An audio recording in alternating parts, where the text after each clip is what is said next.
Hello World History, it's Mr. Walker and it's Thursday, April 30th, the last day of April. I can't believe we've been here for a month and a half. This is insane. Okay, I miss you guys. I miss seeing your faces and I hope, I know this is not the same, but I hope that these videos can be helpful in supporting you with the quizzes that I'm creating for you. So this quiz is the last quiz we're going to have about World War II, and then we're going to have a test tomorrow that you can take over the weekend. But this quiz in particular, I wanted to make one where it forces you to read carefully, and I also did some math in it because history is an interdisciplinary subject. It relates English and history and math and psychology and all sorts of disciplines all together in science. And so that's why I put some math questions related. And then there's some primary sources that have to do with war crimes and the idea of having, you guys have been asking about this, rules of war and why we have rules of war and how important it is as an international community that different nations cooperate to prevent war. And that's one of the most important things we learned about World War II. And this idea has been under attack in the last few years. And so it's important for us to realize the importance of that. Anyway, let's get to the quiz. So here we go. Europe and Japan in Ruins quiz. And so here's the quiz. And next to it, I've got the reading. Okay. And these first questions have to do with close reading. So approximately how many people around the world died in World War II? And so this is in the beginning here. World War II had caused more death and destruction than any other conflict in history. It left 60 million dead. So approximately how many people died in World War II? I just said it. It left blank million dead. Next question, this says 20 million deaths occurred in what nation? So 60 million dead, about 1/3 of those deaths occurred in one country. So wait, 1/3 of 60 million. How do I figure that out? 1/3, and then of means multiply. And I'm not gonna write 60 million, all those zeros out. I'm just gonna go like that.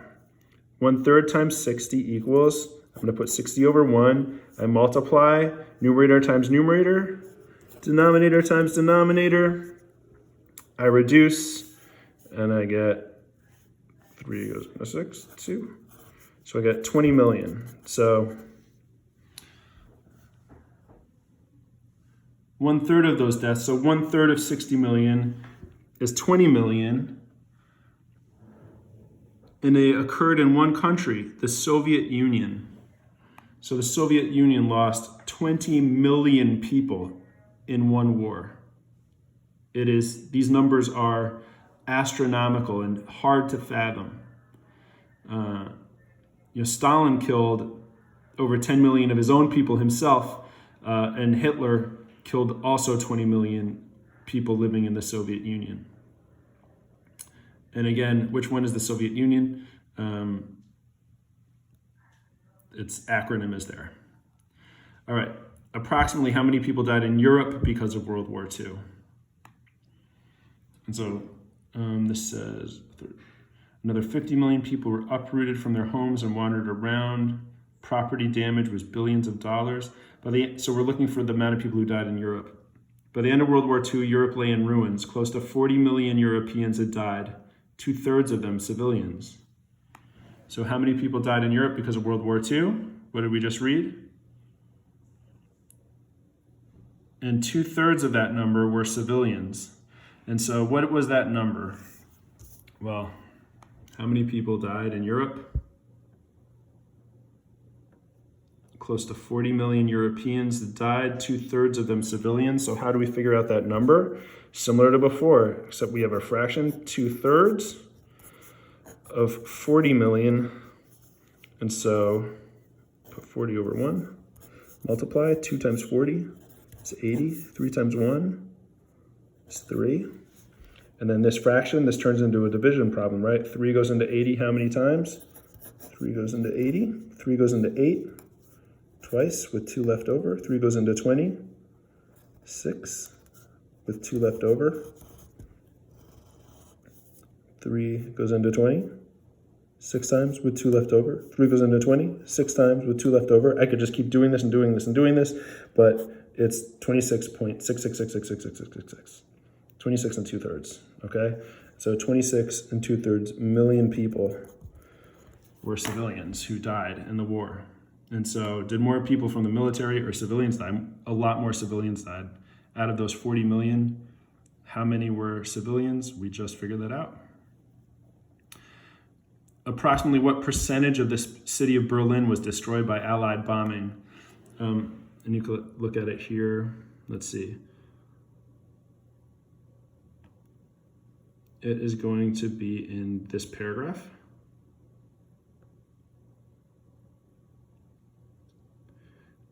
Thousands of tons of Allied bombs had demolished 95% of the central area of Berlin. One U.S. officer stationed in the German capital reported, "Whatever we looked at, we saw desolation. It was like a city of the dead." 95%. And so what percentage of the city of Berlin was destroyed by Allied bombing? There you go. I've been to Berlin a couple times, and there's a church that's bombed out, that they left bombed out as a reminder of people of the destruction that happened in the city. Here, I'm gonna do a quick Google search for it. Hold on one second. Googling. A bombed out church in Berlin. Yeah, there it is. You can see it. They kept it this way. A memorial to peace and reconciliation. And you can see this bombed out building. And so why would you remember something that's so horrible and keep it there? So that you don't repeat it. It's why we teach about genocide. It's why we teach about war, and why we have these public memorials. Memorial means to remember so that it doesn't happen again. 95% of the city of Berlin looked like that after the war. Now it's a beautiful modern city, but they keep these memorials to remind the people of the dangers of war and the effects of it. Okay, so this has to do with the chart. Approximately how many American soldiers died from both battle and non-battle causes? And so Americans, you'd look under, and how many died. So you see there are different columns here. And I asked about American soldiers. So that would mean military, not civilian. Civilians means non-soldiers. And Americans, so I'm gonna go to United States. It says 292,131. And I'm asking approximately. That's approximately 292,000. That's approximately 300,000. So is the answer going to be 300,000? Wait a second. There are these two little asterisks there. And so I'm going to go to the asterisks. An additional 115,187 servicemen died from non-battle causes. And so this question says, what is battle and non-battle causes? How many deaths? And so in addition to this roughly 300,000, an additional 115,000 died of non-battle causes. That's approximately, I'm going to say 100,000. So I'm going to add 300,000 plus 100,000, and you get your answer for the approximate number of United States battle and non-battle causes of death. Now that's a huge number of people. It's the most people we've lost in a war. Close to 400,000. However, look at this compared to the Soviet Union. Close to 13 million died. And we know an additional 7 million civilians. Okay.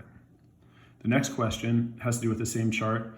Approximately how many more Japanese civilians died in the war than American civilians?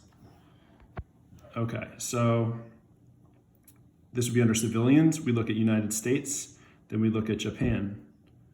U.S. civilians killed, they have a dash through it. It's roughly 0. There were instances of American civilians who were captured or killed during the Pearl Harbor bombing. Even though it was of a military installation, I believe there are a few civilian casualties too. The majority were military. However, in Japan, we bombed them with atomic weapons as well as conventional weapons and fire bombs called napalm bombs, which are impossible to extinguish. And so 953,000, that's approximately 1 million people. 1 million civilians died in Japan versus 0 in the United States. And so the answer is this for that one. Okay. Which of the following were causes of hunger after the war in Europe? So what caused hunger in Europe after the war? This is going to be, oh, that's after that. Here it is. This is going to have to do with causes of hunger. The misery in Europe continued for years after the war. The fighting had ravaged Europe's countryside, and agriculture had been completely disrupted. Most able-bodied men had served in the military, and the women had worked in war production. So that means men were serving in the military, women were working in factories, so there were few people to be farmers. And with the transportation system destroyed, also all the roads, the railroads had been destroyed. The meager harvests, meager means very little, harvests often did not reach the cities. Thousands died as famine and disease spread through the bombed out cities. We know diseases like cholera, right, that spread when you don't have sufficient sanitation systems spread during time like this. Famine, meaning hunger, is spreading. The first post-war winter brought more suffering as people went without shoes and coats. So the following were causes of hunger after the war in Europe. Which one would we check? Were there few people who worked as farmers because most had been soldiers or factory workers? Yep, we read that. I would check that one. People had little earnings to afford food because jobs were lost.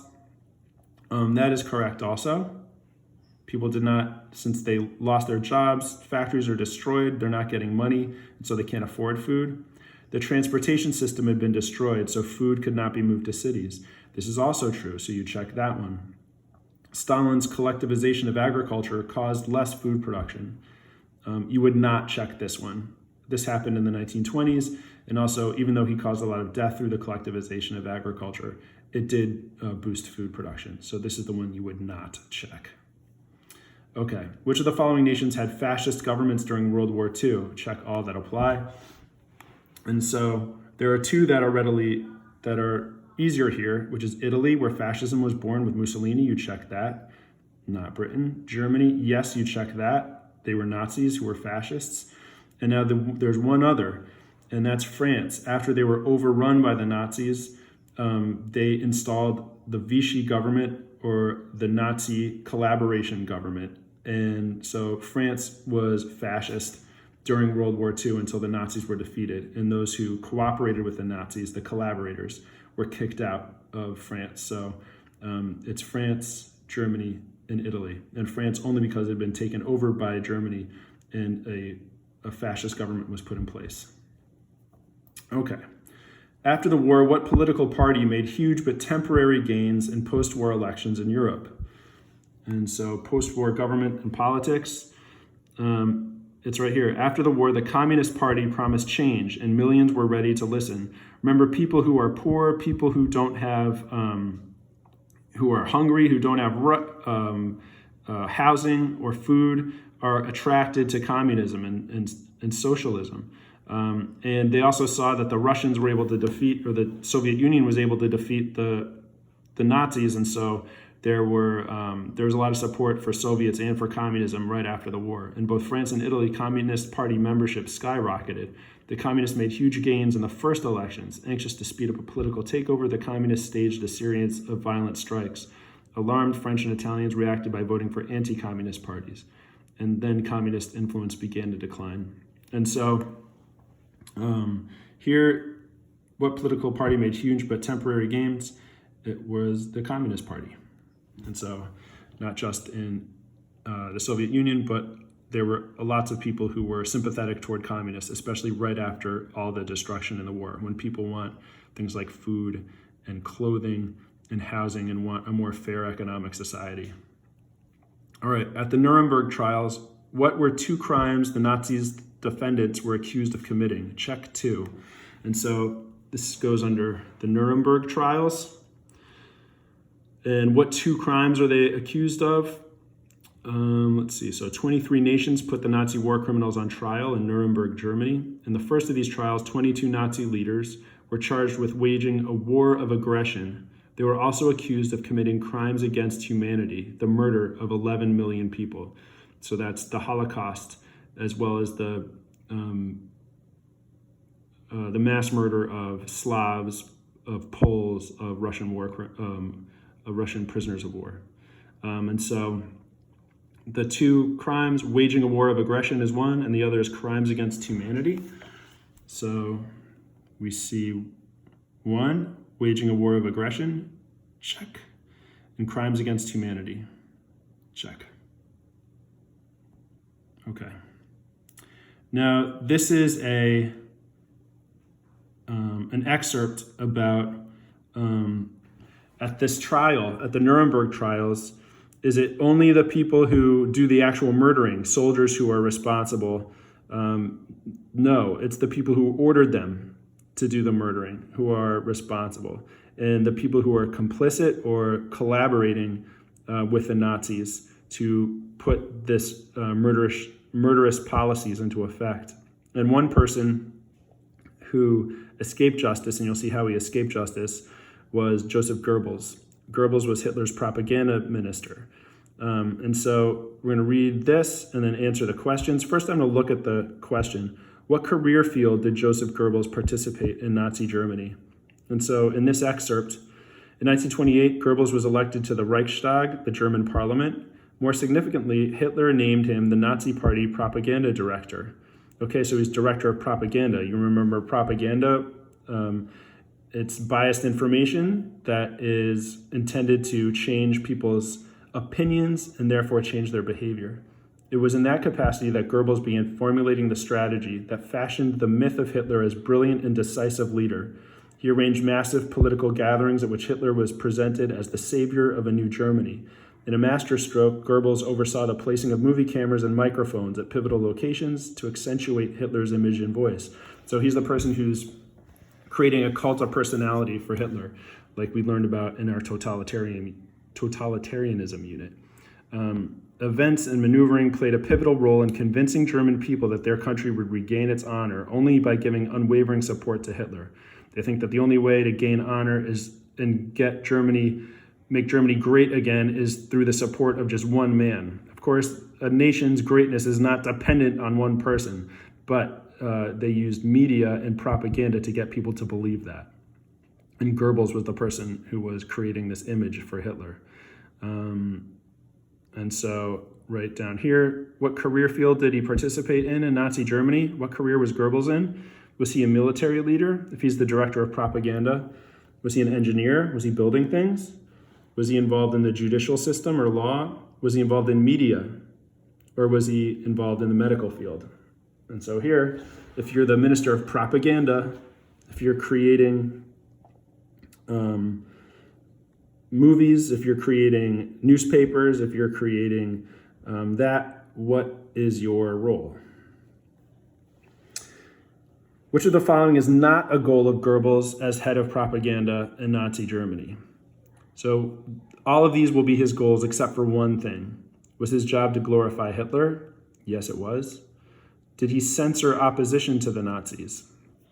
Well, if you look in here, it says, yes, he did censor. In fact, he had complete jurisdiction, that means control over the content of German newspapers, magazines, books, films, stage plays, radio programs. His mission was to censor all opposition to Hitler and present the Chancellor and the Nazi Party in the most positive light while stirring up hatred for Jewish people. And he bans books and controls all media. And so he censored opposition to the Nazis. So he demonized Jews. That is correct. Remember, we're only going to pick the one that is incorrect. He allowed for objective reporting in newspapers. This means he allowed newspaper reporters to just print facts, allowing them to report without bias. So does he allow newspapers to report without bias? Or does he control art and literature? So one of these is not his goal. Does he control art and literature? Yep, he does. Does he demonize the Jews? Yes, he does. Does he censor opposition to the Nazis? Yes, he does. Does he glorify Hitler? Yes, he does. But he does not allow for good reporting in newspapers. So there you go, right there. What is a logical reason why Goebbels and his wife killed their 6 children and themselves? And so at the end of this excerpt, Goebbels becomes the head of Nazi Germany after Hitler commits suicide. But the next day, he and his wife fatally poisoned their 6 children. They then took their own lives. And so why do you think he killed himself? Well, Hitler killed himself because the Soviets were approaching, and he knew he had committed these crimes, and it was in order to avoid justice. And so Goebbels does the same thing. So why is a logical reason why he killed themselves as well as their children?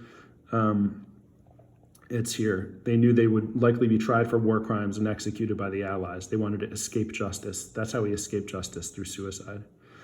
Okay, who controlled Japan after the war until 1947? This is in here where it says post-war Japan, and the person who controlled post-war Japan was an American general, General Douglas MacArthur, who controlled Japan for over 2 years afterwards. And his big processes were those of demilitarization, of making Japan not a military society, and also democratization, creating a constitution and voting for Japanese people, instead of having an empire ruled by an emperor and military governors. Okay, and so who controlled Japan? It was the American general, right here. All right, this is an article in the New York Times from 1995, and as history doesn't always unfold immediately afterward, that there are secrets that governments keep. And one of the secrets of World War II was not just that the Germans had been doing horrible, gruesome medical experiments on their prisoners, the Japanese did as well. And so this question, I'm looking at the question first before I read this. Based on the excerpt above, what type of professionals in Japanese society, similar to Nazi Germany, were torturing and murdering innocent people? And who was doing this? Research programs, one of the great secrets of Japan during and after World War II, a vast project to develop weapons of biological warfare, including plague, anthrax, cholera, and a dozen other pathogens. Unit 731 of the Japanese Imperial Army conducted research by experimenting on humans and by field testing plague bombs, by dropping them on Chinese cities to see whether they could start plague outbreaks. They could. A trickle of information about the program has turned into a stream and now a torrent. A torrent means like a river, a fast-moving river. Half a century after the end of the war, a rush of books, documentaries, and exhibitions are unlocking the past and helping arouse interest in Japan and the atrocities committed by some of Japan's most distinguished doctors. And so who were the types of people who were committing these crimes? Were they soldiers, judges, doctors, teachers, or ice cream vendors? I just said it. Based on the article above, what type of weapons were they testing on the Chinese and planning to drop bomb in American cities? It said plague bombs, so incredibly infectious diseases. They were planning on weaponizing them. And so where would that be? Disease bombs. Which of the following facts supports the claim that the new Japanese government supported workers' rights? So what supports workers' rights? Is it that the army was reduced to a small police force? Was it that the empire became a constitutional monarchy that gives people more political rights? Reforms allowed for the creation of independent labor unions. Remember, a labor union, that's where workers can join together into a group to get better working conditions and wages. Or tenant farmers are able to buy land at reasonable prices. So which one of these has to do with workers' rights? Okay. In Japan's new constitution after the war, what did Article 9 state? And so this is right.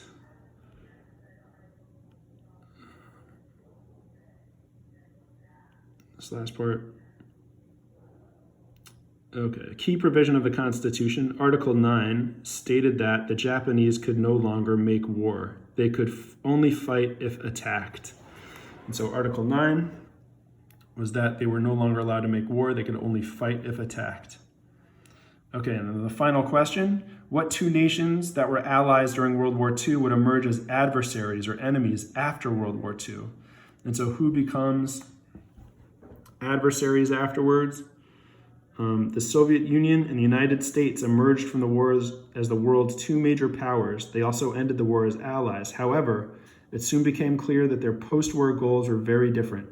This difference stirred up conflicts that would shape the modern world for decades. And so after World War II, the two huge countries that were allies become adversaries. And it was right here, the Soviet Union and the United States. USA and USSR. And that's what we're going to learn about in our next unit, the Cold War, the competition between USA and USSR that continued from 1946 to 1990, and you can also argue continues to this day. All right, miss you guys. Thanks, I hope that helped, and I hope you do well on this quiz. I will be making a video tomorrow, and see you later. I hope you have a great day.